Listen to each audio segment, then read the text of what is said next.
অনেক কষ্ট করে টাকা জমায় মোবাইলটা কিনছি। ও ভাই আমার মোবাইলটা নিয়েন না ভাই, অনেক কষ্ট করে টাকা জমায় মোবাইলটা কিনছি। আমার মোবাইলটা চোরে লয়ে গেছে, এখন আমি কি করবো?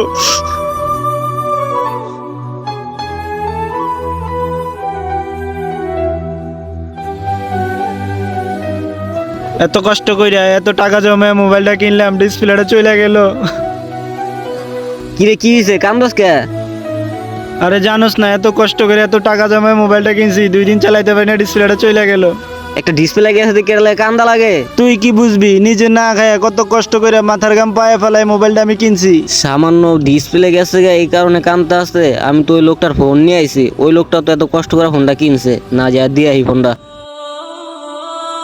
এত কষ্ট করে লাভ হইলো কি? এত কষ্ট করে মোবাইলটা কিনলাম, মোবাইলটা চোরে লয়ে গেল গা। অনেক মানুষের থেকে তো কত টাকা ধার নিয়েও কিনছি, এই টাকা কেমনে দেবো আমি?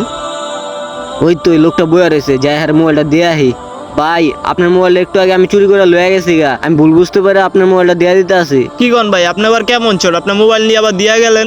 ভাই আমি আমার ভুল বুঝতে পারছি, কারণ আমার একটা বন্ধু অনেক কষ্ট করে মোবাইল কিনছে, সামান্য ওর মোবাইলের ডিসপ্লে গেছে দেখে ওই কামটা আছে। আর আপনার তো আমি মোবাইল লয়ে গেছে, আপনিও তো কষ্ট করে কিনছেন, এই কারণে এটা ভাইবে আপনার মোবাইল দিয়ে দিছি। ভাই আল্লাহ আপনাকে নেক হায়াত দান করুক আর সৎ পথে চলার তৌফিক দান করুক। আচ্ছা ঠিক আছে ভাই, কেউ কারো কোনো সময় কোনো জিনিস মাইরা খাবেন না, কারণ সবারই সব জিনিসই কষ্ট করে কিনা।